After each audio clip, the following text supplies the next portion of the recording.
Hi everyone, देखो इस video के अंदर हम पूरा डिटेल बात करेंगे जो अपना होली स्पिरिट मेडिकल कॉलेज है ना मुंबई के अंदर। तो उसके अंदर कौन कौन से कोर्स का एडमिशन दिया जाता है, जैसे कि अगर आप महाराष्ट्र स्टेट के अंदर जीएनएम करना चाहते हो इस कॉलेज के अंदर, या फिर बीएससी नर्सिंग करना चाहते हो, या फिर उसके बाद आपको एक पीबी बीएससी नर्सिंग करके कोर्स देखने को मिल जाएगा जो कि आपका जीएनएम कंप्लीट होने के बाद आपको करना होता है। तो इन तीनों कोर्स के लिए आपको एडमिशन प्रोसेस के लिए क्या रूल रहेंगे, साथ ही साथ यहाँ पर डॉक्यूमेंट आपको कौन कौन से चाहिए कि जहाँ से आपको यहाँ पर कैटेगरी का पूरा बेनिफिट दिया जाएगा। और जो भी गर्ल्स फ्री एजुकेशन लागू हो चुका है उसके अंदर से 5000 से लेकर 10,000 के बीच में पर ईयर आपका डिग्री का फीस आपको नजर आ जाएगा। तो उसके लिए क्या डॉक्यूमेंट चाहिए, कौन सा डॉक्यूमेंट चाहिए, देन उसके बाद नेक्स्ट जो भी प्रोसेस रहेगा, जैसे कि यहाँ पर एडमिशन आपको किस तरह से करना होता है, काउंसलिंग के रूल क्या है, वो भी पूरी डिटेल जानकारी शेयर करूंगा। देन उसके बाद हम बात करेंगे कोर्स वाइज कि किस कोर्स के लिए आपके कैटेगरी के यहाँ पर कितनी सीट वैकेंट है, तो आपको यहाँ पर एडमिशन लेने के लिए कितनी सीट नजर आती है। देन उसके बाद हम बात करेंगे कि कैटेगरी के हिसाब से आपको यहाँ पर टोटल कितना फीस पेमेंट करना पड़ेगा, किस कैटेगरी के बच्चों को कितना फीस होता है, और इस कॉलेज का टोटल जनरल कैटेगरी का फीस कितना होता है, आपको स्कॉलरशिप कितना दिया जाएगा, और यहाँ पर कॉलेज माइनॉरिटी का है या फिर जनरल सभी के लिए होता है। तो पूरी डिटेल जानकारी आपके साथ शेयर करूंगा, तो आप पूरा वीडियो देखो, आपका हर एक डाउट यहाँ पर क्लियर सॉल्व हो जाएगा। साथ ही साथ अदर जितने भी बीएससी नर्सिंग के कॉलेज है महाराष्ट्र स्टेट के अंदर या फिर जीएनएम के कॉलेज है, तो उनका भी फीस स्ट्रक्चर जो होता है या फिर डॉक्यूमेंट का या फिर एडमिशन प्रोसेस के वीडियो हमने अपलोड करके रखे हैं। आप चैनल का प्लेलिस्ट जाके चेक करिएगा, वहां पर आपको बहुत सारे कॉलेज की डिटेल इन्फॉर्मेशन जरूर मिल जाएंगी। देखो सबसे पहले अगर बात करें जो कि अपना होली स्पिरिट मेडिकल कॉलेज है मुंबई के अंदर, तो यहाँ पर कौन कौन से कोर्स आपको नजर आ जाएंगे। सबसे पहले आप यहाँ पर चेक कर सकते हो, आपको जीएनएम वाला कोर्स यहाँ पर देखने को मिल जाएगा। देन इसके बाद अगर हम जीएनएम के बाद बात करें तो आपको यहाँ पर बीएससी नर्सिंग का जो बैचलर कोर्स होता है 4 साल का डिग्री, वो भी मिल जाएगा। अगर आप जीएनएम करने के बाद पीजी में यहाँ पर करियर बनाना चाहते हो तो आपको यहाँ पर पोस्ट बेसिक बीएससी नर्सिंग भी देखने को मिल जाएगा। जीएनएम कंप्लीट होने के बाद आपको ये डिग्री नजर आ जाएगी, पीजी के अंदर आप ये कर सकते हो। देखो यहाँ पर सबसे पहले अगर हम बात करेंगे बीएससी नर्सिंग के बारे में, अगर आप इस कॉलेज के अंदर जाके अपना बीएससी नर्सिंग का डिग्री कंप्लीट करना चाहते हो तो सबसे पहले देखिए यहाँ पर बीएससी नर्सिंग का टोटल इनटेक कैपेसिटी आपको 30 सीट मिल जाएगा, यानी कि एक बैच जो है ना आपको यहाँ पर 30 बच्चे नजर आ जाएंगे। देखो यहाँ पर कुछ रूल होते हैं कि यहाँ पर कौन कौन से बच्चे एडमिशन के लिए एलिजिबल हो जाते हैं।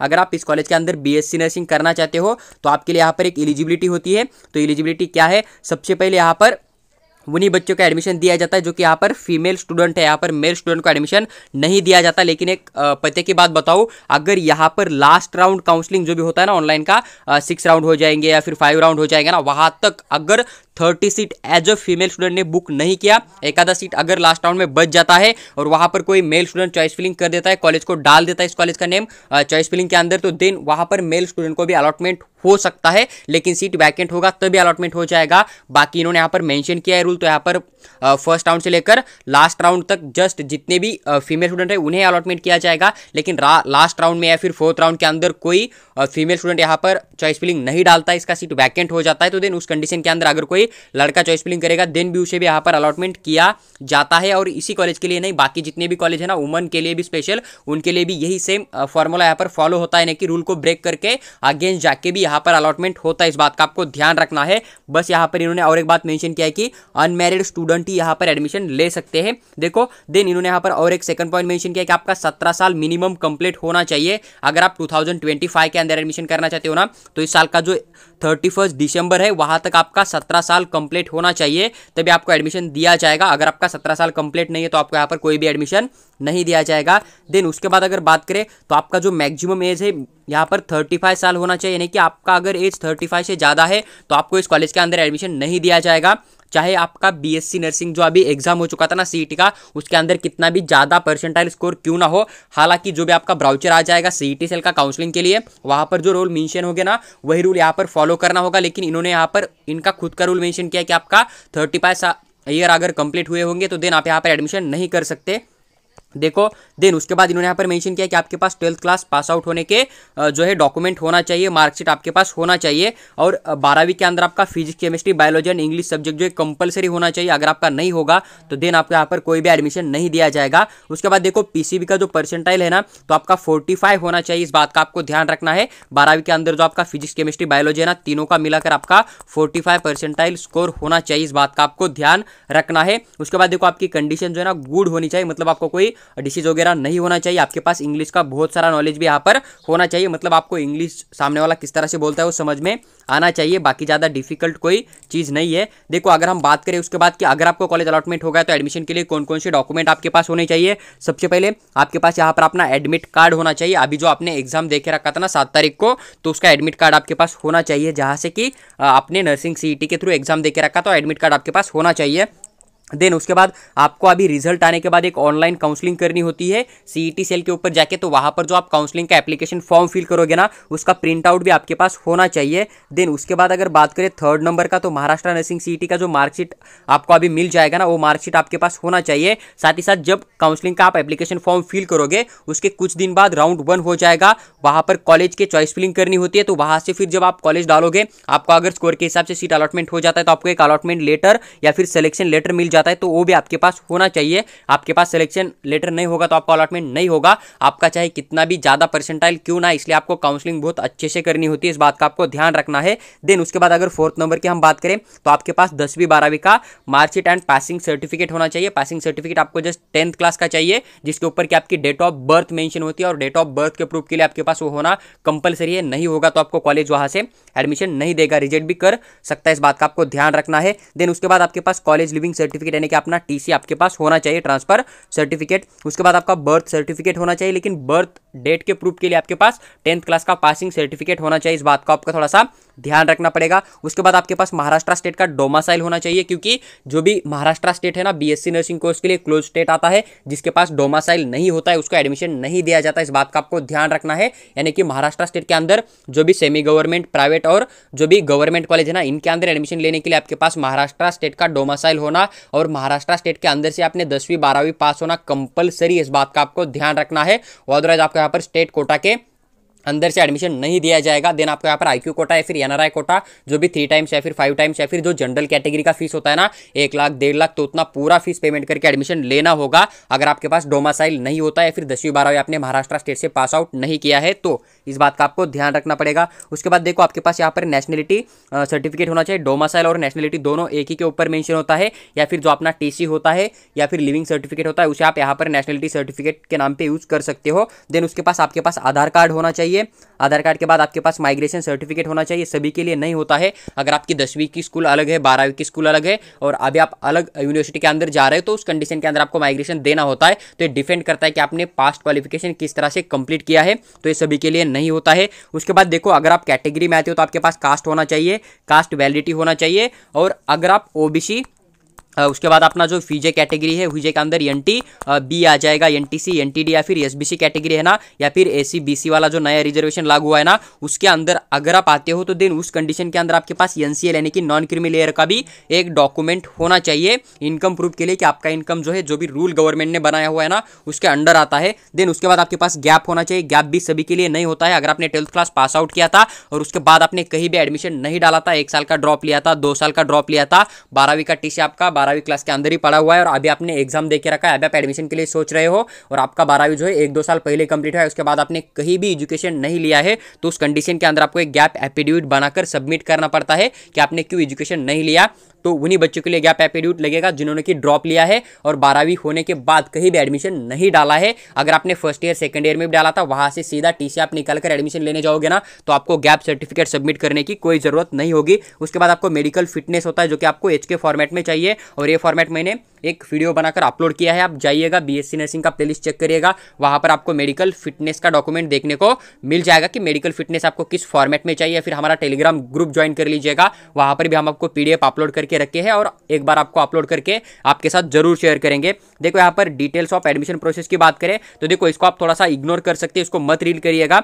एडमिशन प्रोसेस क्या रहेगी मैं आपको सिंपल लैंग्वेज के अंदर एक्सप्लेन करूंगा। जैसे कि देखो अभी आपने महाराष्ट्र नर्सिंग सीईटी का एग्जाम दे के रखा है, तो आपको एडमिशन प्रोसेस क्या रहेगी। सबसे पहले यही रूल मेंशन हो जाता है कि आपने महाराष्ट्र नर्सिंग सीईटी का एग्जाम दिया हुआ होना चाहिए। अगर आपने एग्जाम दिया है तो आप यहाँ पर अभी जो भी रिजल्ट आ जाएगा, रिजल्ट के अंदर आपका मिनिमम 40% जो है स्कोर आना चाहिए। इतना आने के बाद आप यहाँ पर काउंसलिंग का एप्लीकेशन फॉर्म फिल करोगे। जब आप काउंसलिंग का एप्लीकेशन फॉर्म फिल करोगे उसके बाद आपका राउंड 1 का सीट मैट्रिक्स दिया जाएगा, उसके अंदर एक कॉलेज का अगर नेम होगा तो देन आप यहाँ पर चॉइस फिलिंग कर सकते हो। जब चॉइस फिलिंग करोगे, जितने बच्चे चॉइस फिलिंग करेंगे उनके हिसाब से अगर आपका स्कोर ज्यादा आता है, आपका कैटेगरी रैंक मतलब अदर कैटेगरी के बच्चों के हिसाब से ज़्यादा है तो देन आपको यहाँ पर अलॉटमेंट किया जाएगा, और जब आपको अलॉटमेंट हो जाएगा तब आप यहाँ पर जाके एडमिशन ले सकते हो। या फिर सेकंड कंडीशन ये बन जाएगी कि आप चॉइस फिलिंग करोगे राउंड 1 में लेकिन आपको कोई सीट नहीं मिलेगा, तो देन आपको क्या करना है, वेट करना है। जब राउंड 2 हो जाएगा तो राउंड 2 के लिए फिर से इस कॉलेज को अप्लाई करना पड़ेगा, चॉइस फिलिंग के लिए इस कॉलेज का नाम आपको डालना पड़ेगा,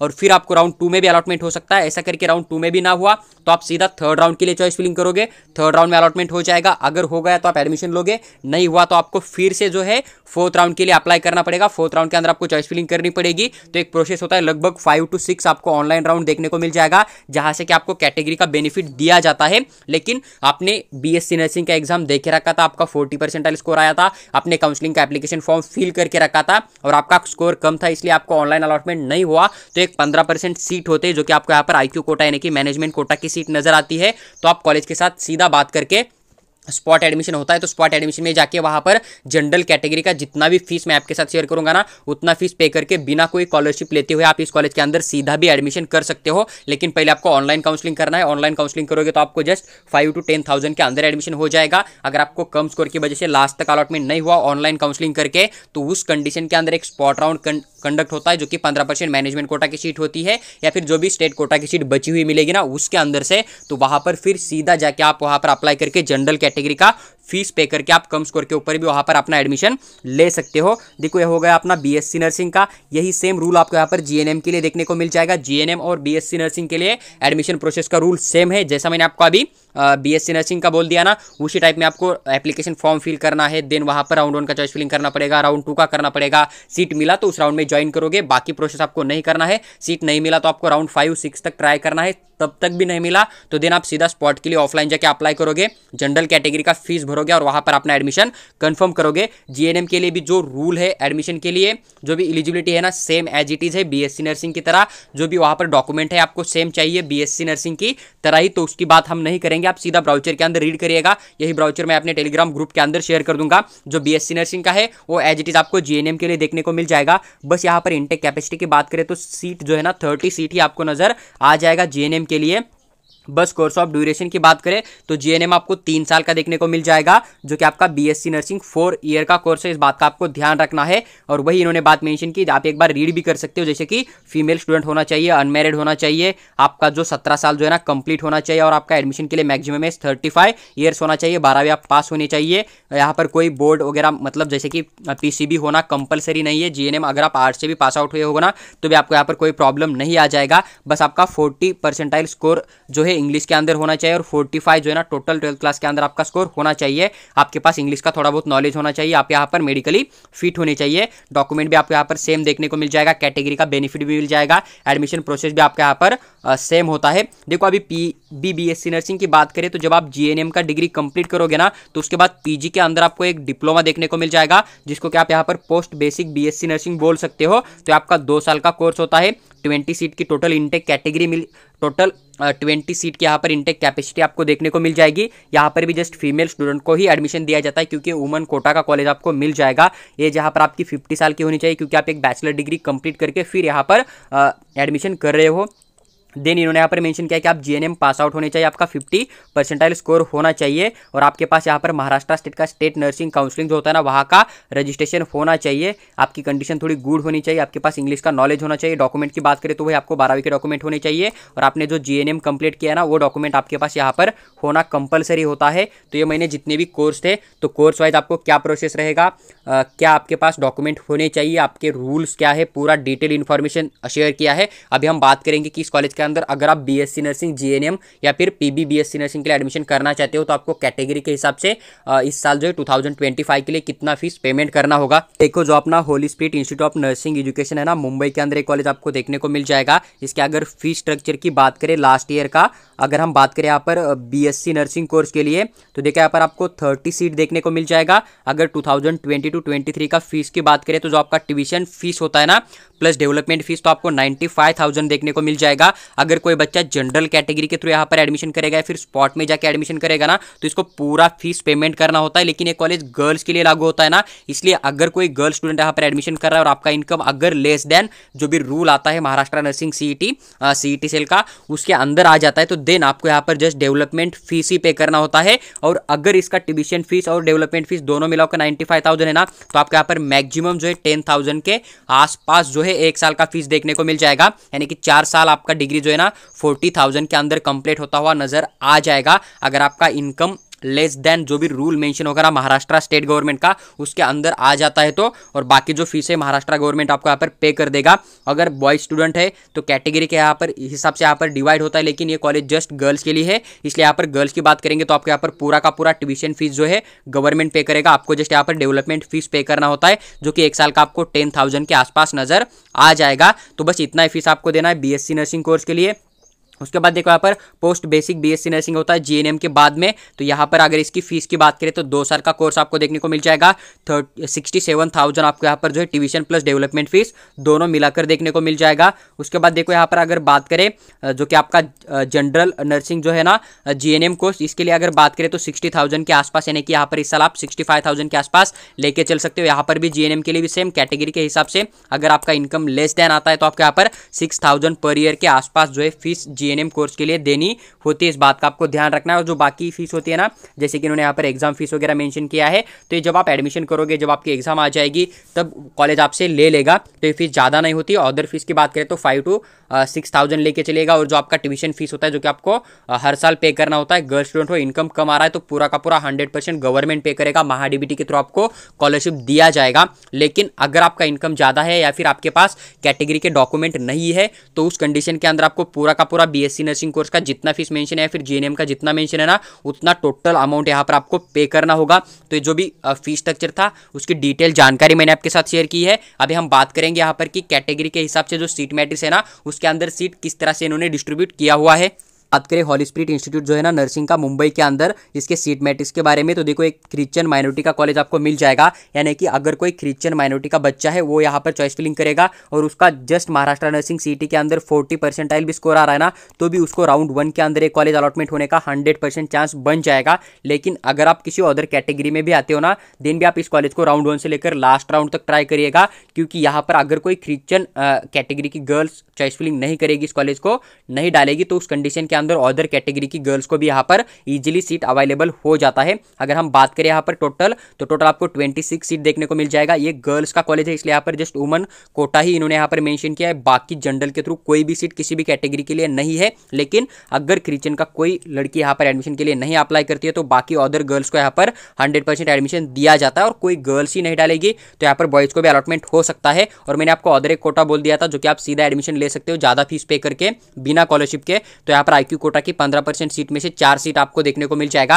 यानी कि 26 सीट के लिए 26 बच्चों के यहाँ पर 100% स्कॉलरशिप मिल जाएगा गर्ल्स के लिए। और जो 4 गर्ल्स आएगी आईक्यू कोटा की तरफ से, तो उन्हें एक तो 3 टाइम्स फीस देना होगा, यानी कि जो 95,000 था ना, तो उसको 3 से मल्टीप्लाई करके फीस देना होगा। या फिर अगर वो एनआरआई स्टूडेंट है तो देन उसको यहाँ पर 95 इंटू 5 करके फीस पेमेंट करना पड़ेगा 1 साल के लिए, और उसको कोई स्कॉलरशिप नहीं दिया जाएगा। और जो बाकी 26 गर्ल्स है जिनको कि स्टेट कोटा के थ्रू अलॉटमेंट हो जाएगा ना, तो उनको 100% स्कॉलरशिप दिया जाता है। अगर आप मुंबई छोड़ के या फिर आपका यही कॉलेज लेने का ड्रीम है, तो आप यहाँ पर आईक्यू कोटा की जो काउंसलिंग होती है 4 सीट होते हैं ना, उसके थ्रू एडमिशन करके आप यहाँ पर मिनिमम स्कोर के ऊपर भी अपना एडमिशन कंप्लीट कर सकते हो।